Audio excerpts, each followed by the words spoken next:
नमस्कार, स्वागत है आपका। आप देख रहे हैं अपना बिहार। मैं हूं आपके साथ सुमित झा। सिवान में पहली ही बारिश ने नगर परिषद की पोल खोल दी है। सड़क से लेकर मोहल्ले तक जल जमाव से लोग परेशान हैं, तो कई लोग जान जोखिम में डालकर रेलिंग पकड़कर मुख्य सड़क तक आने को विवश हैं। तो कईयों ने अपने जुगाड़ टेक्नोलॉजी के माध्यम से घर से सड़क तक आने का उपाय किया है। पहली ही बारिश में इतना जल जमाव हो गया कि घर में पानी घुस गया। पौष इलाके नई बस्ती मोहल्ला की स्थिति नारकीय हो गई है। लोगों का घर से निकलना मुश्किल हो गया है।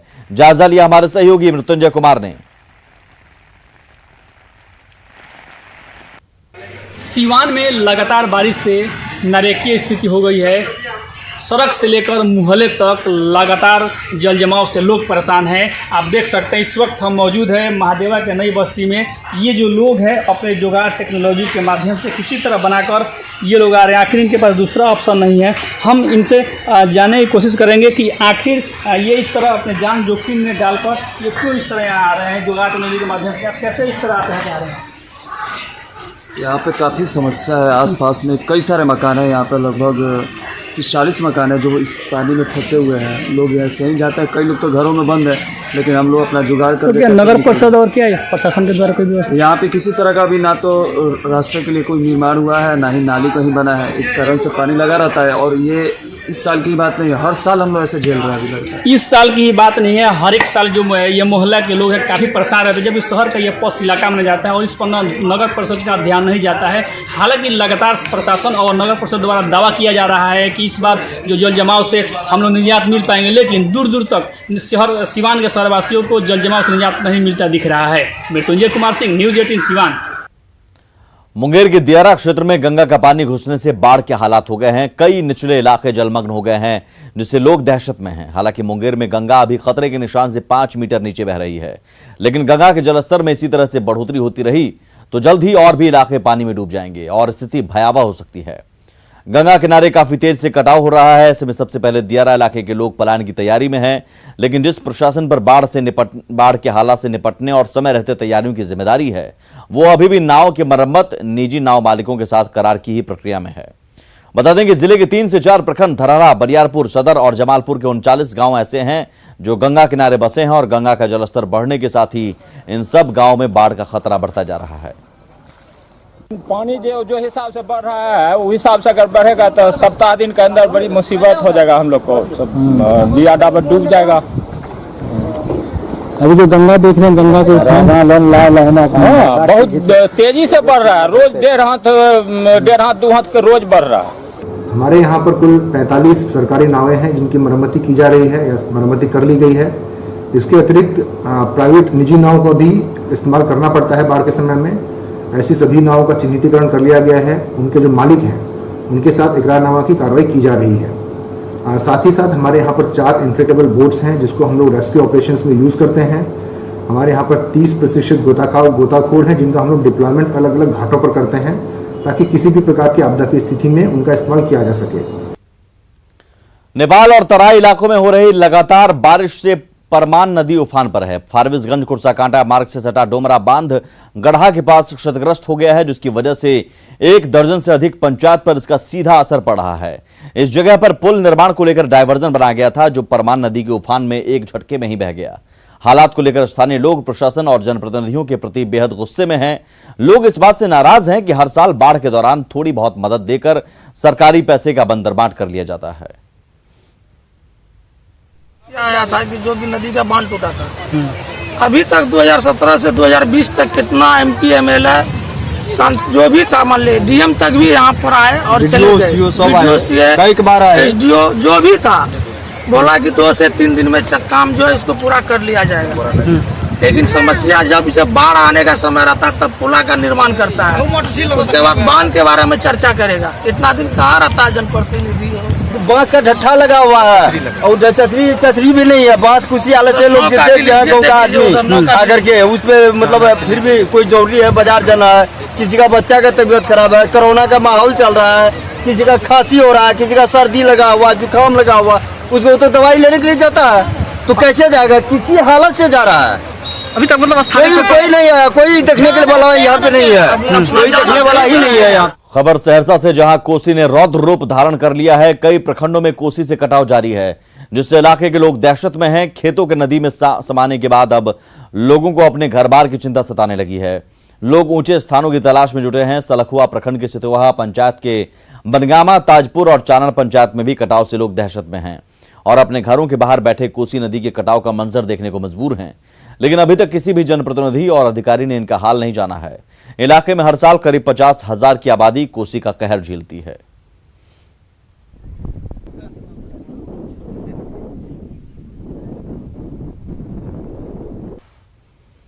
सीतामढ़ी में हर साल बाढ़ तबाही और बर्बादी लेकर आती है। इस बार भी लोग खौफ के साए में जी रहे हैं। अगर तटबंध टूट गया तो फिर क्या होगा?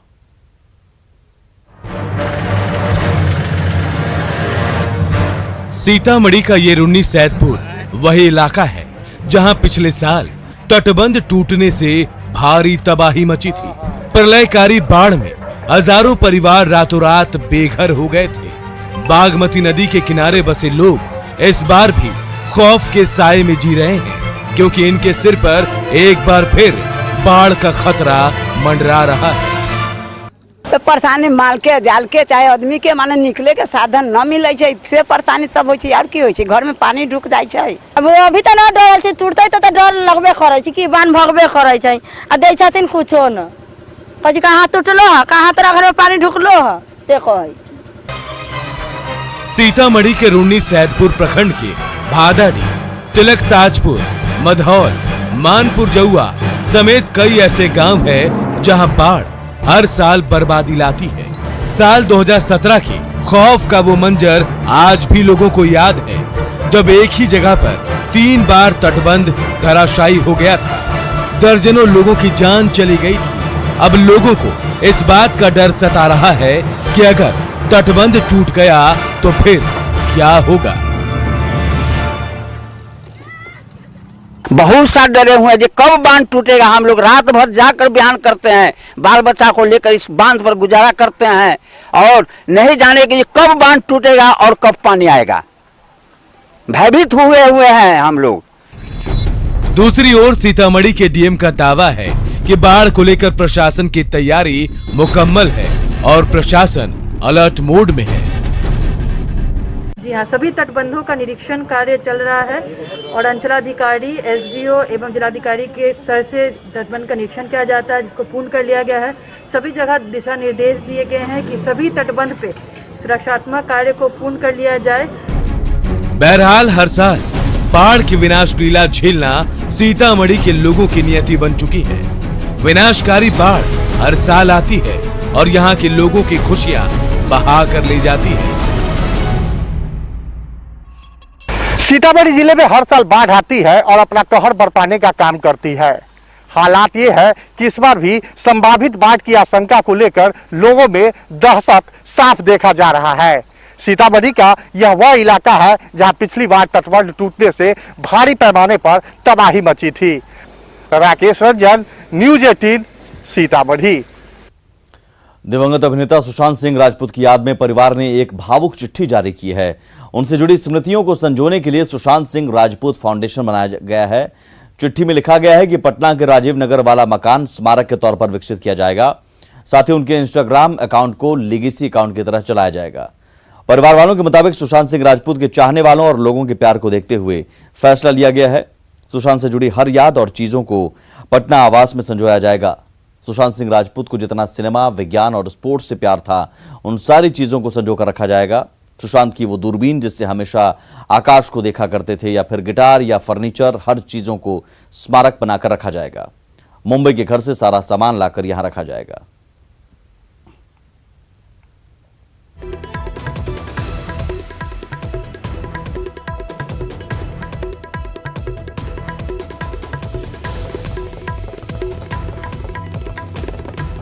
तो ये वो भावुक चिट्ठी जारी की गई है सुशांत सिंह के परिवार वालों की ओर से, और उसमें एक बेहद भावुक तरीके से उन्हें श्रद्धांजलि देते हुए कहा गया है कि अब उनकी याद में स्मारक बनाया जाएगा।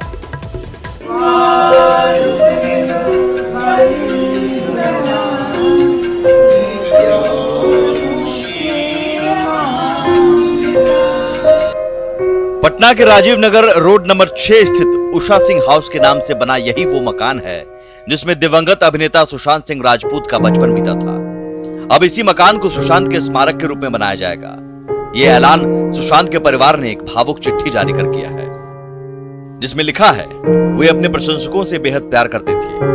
आप सबने हमारे गुलशन पर जो असीम प्रेम बरसाया है, उसके लिए हम हृदय से कृतज्ञ हैं।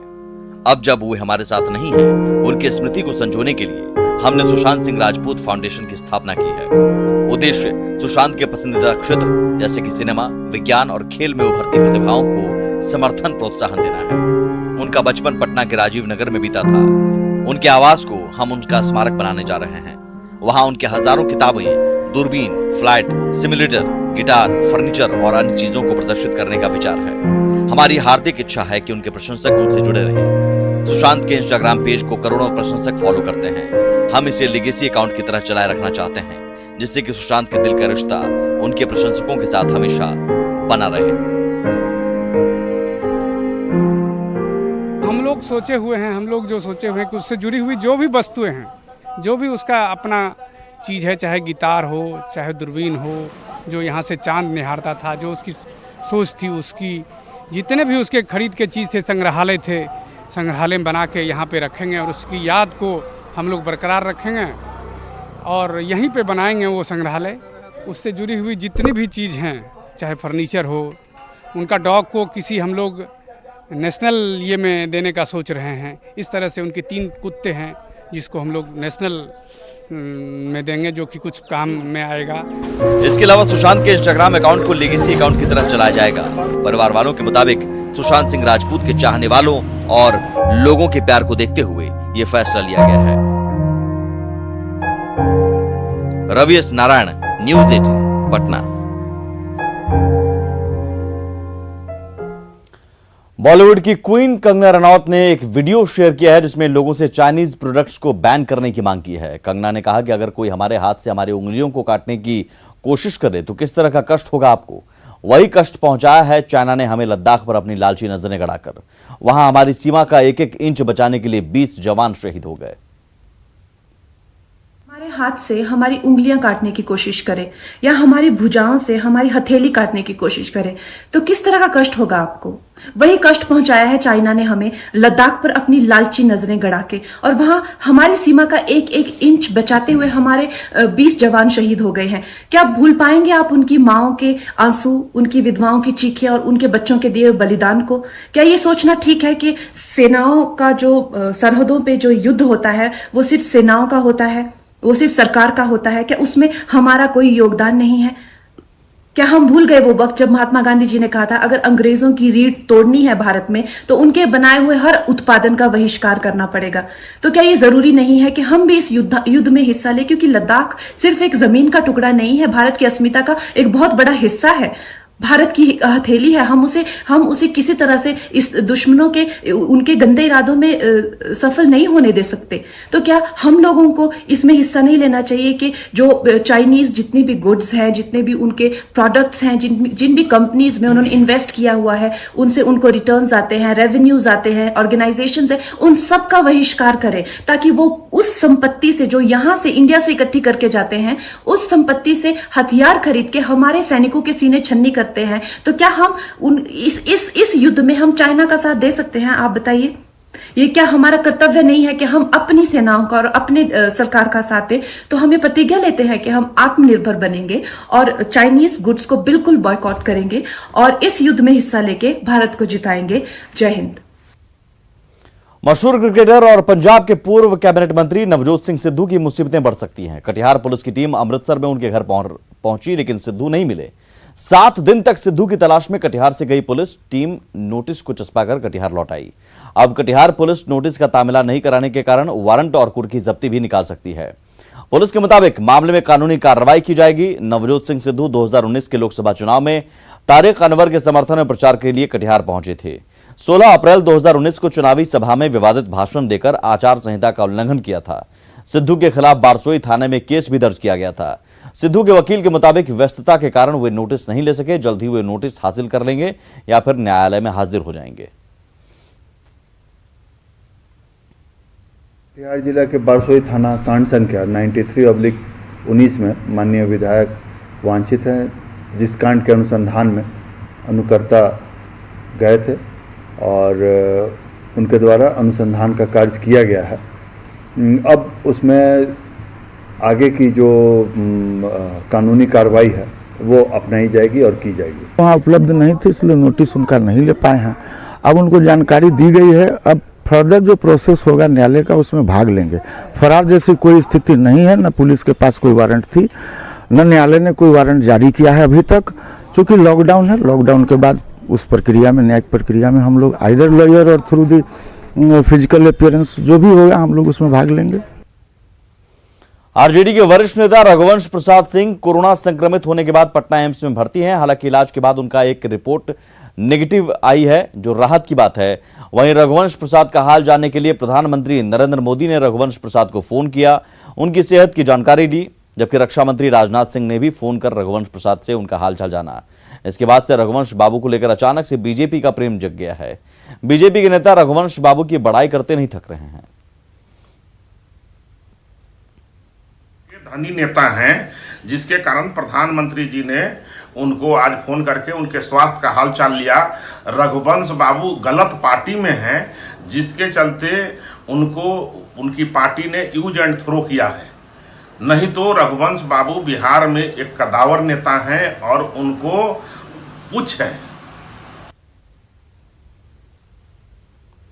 फसलों के लिए तबाही का सबब बनने वाला टिड्डी दल गुरुग्राम के बाद दिल्ली के द्वारका इलाके में घुस गया है।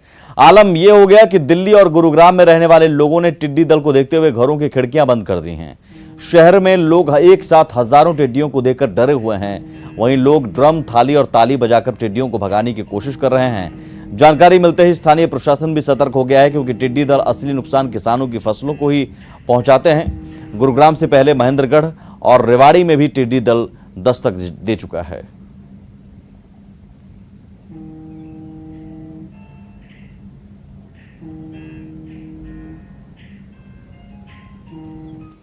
मुजफ्फरपुर में 3 पुलिसकर्मियों के कोरोना पॉजिटिव रिपोर्ट आने के बाद प्रशासन अलर्ट मोड में आ गया है। पुलिस महकमे में विशेष सतर्कता बरती जा रही है। जिला पुलिस के 2 पुरुष और 1 महिला के कोरोना पॉजिटिव आने के बाद पुलिस के वरीय पदाधिकारियों और स्वास्थ्य महकमे ने पुलिसकर्मियों को रैंडम जांच के लिए एक टीम बनाई है। साथ ही इन जवानों के संपर्क में आए जवानों और लोगों को भी ट्रेस किया जा रहा है। का स्क्रीनिंग तो बराबर हो रहा है, लेकिन 1-2 पुलिस का भी हुआ है, तो उसका कॉन्टैक्ट का ट्रेसिंग करके पहले भी किए थे। अभी एगो निकला है, तो उसका भी हम लोग कर लेंगे। मास सैंपलिंग होगी? मास सैंपलिंग नहीं करेंगे, कॉन्टैक्ट ट्रेसिंग करेंगे। और इसी के साथ इस बुलेटिन में इतना ही। नमस्कार।